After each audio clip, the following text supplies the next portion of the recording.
Even though it's really sunny today, I guess you can't see it because you're looking at me instead of out my window.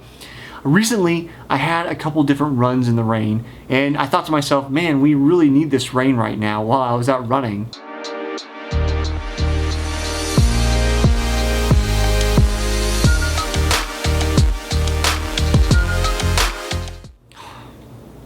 I'm getting old, aren't I? Need rain. We did need the rain. I guess it can't be helped, I'm old now.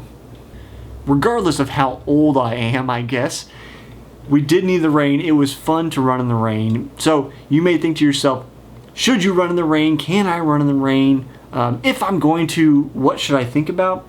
I'm going to cover all those things today here on this episode of Runner's High. If you haven't been with me here before, I'm Jesse Funk. This show is called Runner's High. I share with you my experience and tips about running. So if you like to run, if you want to be a better runner, hit that subscribe button in the bottom right hand corner. That way you can stay up to date with all the videos that I'm going to bring out, as well as the experts I interview on my other show, the Smart Athlete Podcast. Now, on to the running part itself. Should you run in the rain? My answer is always and almost unequivocally a resounding yes. Do not get on the treadmill. Head out in the rain. There's something almost religious about running in the rain, at least for me. And I think it can be a cleansing experience both mentally and physically for various reasons. Now, I said almost unequivocally, but there is one caveat, and that is if there's a tornado coming, well, you live in the Midwest, or I live in the Midwest, I don't know where you are, that's a bad idea. Don't go run in the rain. If there's a thunderstorm, also not a great idea to run in the rain. Now, are you going to get hit by lightning? Chances are no, but I have to be responsible and tell you don't do that. That's not a great idea. Now, I have run in the rain when it's been a thunderstorm numerous times. Call it the hubris of youth. But again, I have to advise my younger self, don't do that. That's not a very smart thing. So please listen to me and don't do that. But otherwise, running in the rain is absolutely great. But let me tell you more about why you should actually go out and run in the rain. The first benefit to running in the rain is mental toughness. This is especially true if you're somebody who sees it raining and you go, maybe I should stay in on the treadmill and do the indoor thing. I don't want to get wet. And that's kind of mental softness, right? You're avoiding something that is otherwise fine. Again, barring thunderstorms, running in the rain is not going to hurt you. So it can be an exercise in mental toughness. And there's a reason that's important. Many coaches say running is 90% mental, 10% physical. Because your mind is the engine that drives your body. If you can't get your mind on board, your body's not going to follow. So building up that mental toughness is one way to be a better runner. Beyond that, though, is a nice benefit of running in the rain, and that's lowered body temperatures, which means you can go out, you can go harder, have a faster day, have fun, just like a kid running around in the rain without overheating. This is especially awesome during the summertime, at least here in the Midwest, when things are hot, humid, and sticky very often. But when we get a nice rain, that means I can go out, I can go run for a long period of time, but I don't have to worry about overheating and kind of getting to the point where I don't want to run anymore because my body's starting to shut down from being too hot. Now, one of the things you have to figure out is how are you going to dress when you go out to run? And this really depends on the season, right? Because we're not going to dress the same if it's fall and winter versus summer and spring. It depends on how warm or cool it is outside. Generally speaking, and I'm going to give Fahrenheit, sorry if you're in Celsius. So if it's 60 and above, I personally am typically just in shorts, shoes, and this is going to be universal, a hat. Let's get our hat on. The hat's nice because it has the bill, so it keeps the rain out of your eyes. You can see where you're going. And I'm going to wear a hat pretty much regardless of what the temperature is because it's keeping the rain out of my eyes. I actually would have liked this the other morning. I was out on my long run. I had sunglasses on. I got almost home. I was, 75, 80 minutes into my 90-minute run, and it started pouring. It was so dark that the street lights came back on. I had to take my sunglasses off, and I did not have my hat with me. So I just had to kind of blink my way and get rain in my eyeballs as I was trying to get home. So hat's always going to be a good thing that you want. Again, in the summertime, you can dress pretty summer, spring. If it's over that 60, you can dress pretty much however you like.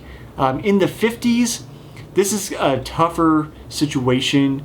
I'm typically going to have a t-shirt or a long sleeve on.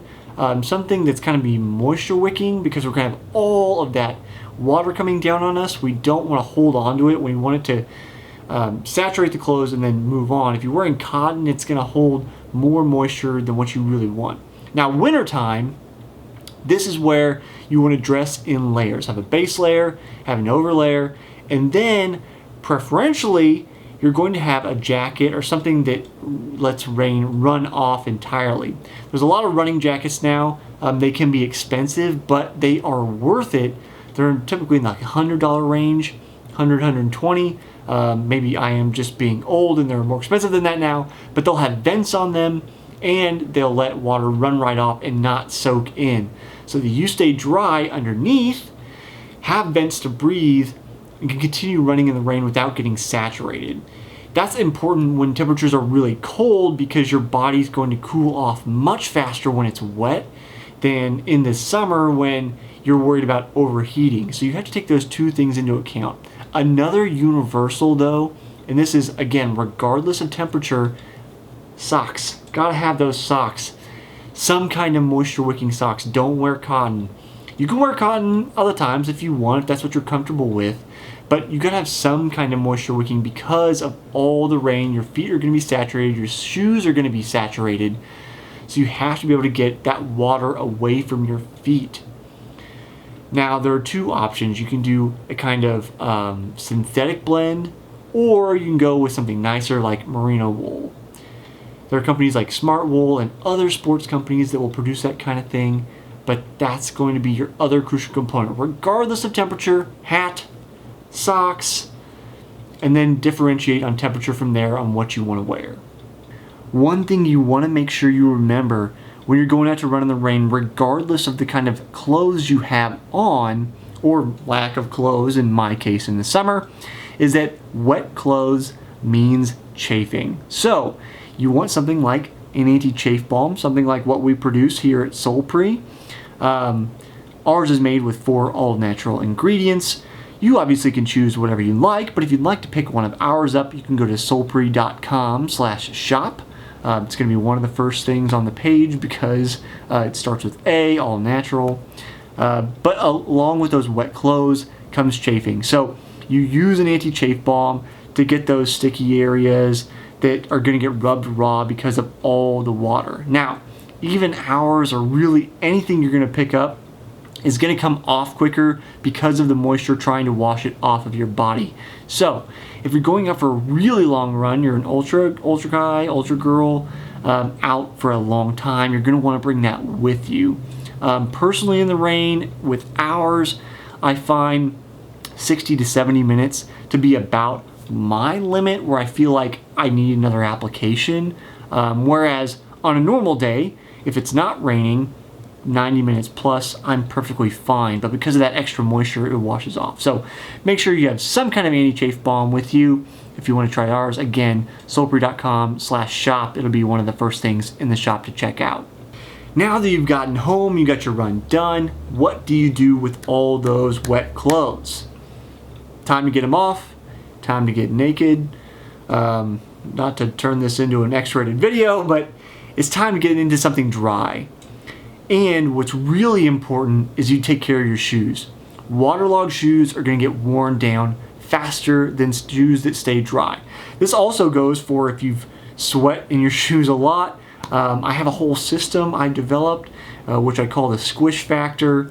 It's good for the summertime. We'll talk about the squish factor in another video. If you want to hear about that, leave me a comment down below. But what's important when you have wet shoes is you get them dry as soon as possible. Take the insole out of them, stick newspaper into them, change that newspaper every hour, 2 hours after it gets saturated. Make sure you continue to pull moisture out of the upper of the shoe and the midsole. The midsole getting dry is the more important thing, but you really want the whole shoe as dry as possible. If you have a dehumidifier, set the shoes by your dehumidifier. That's especially important. Something we do in the summertime. We have a dehumidifier in our basement, so my wet shoes always go next to that. It is crucial that you get those shoes dry as fast as you can in any way possible, except do not stick them in the dryer.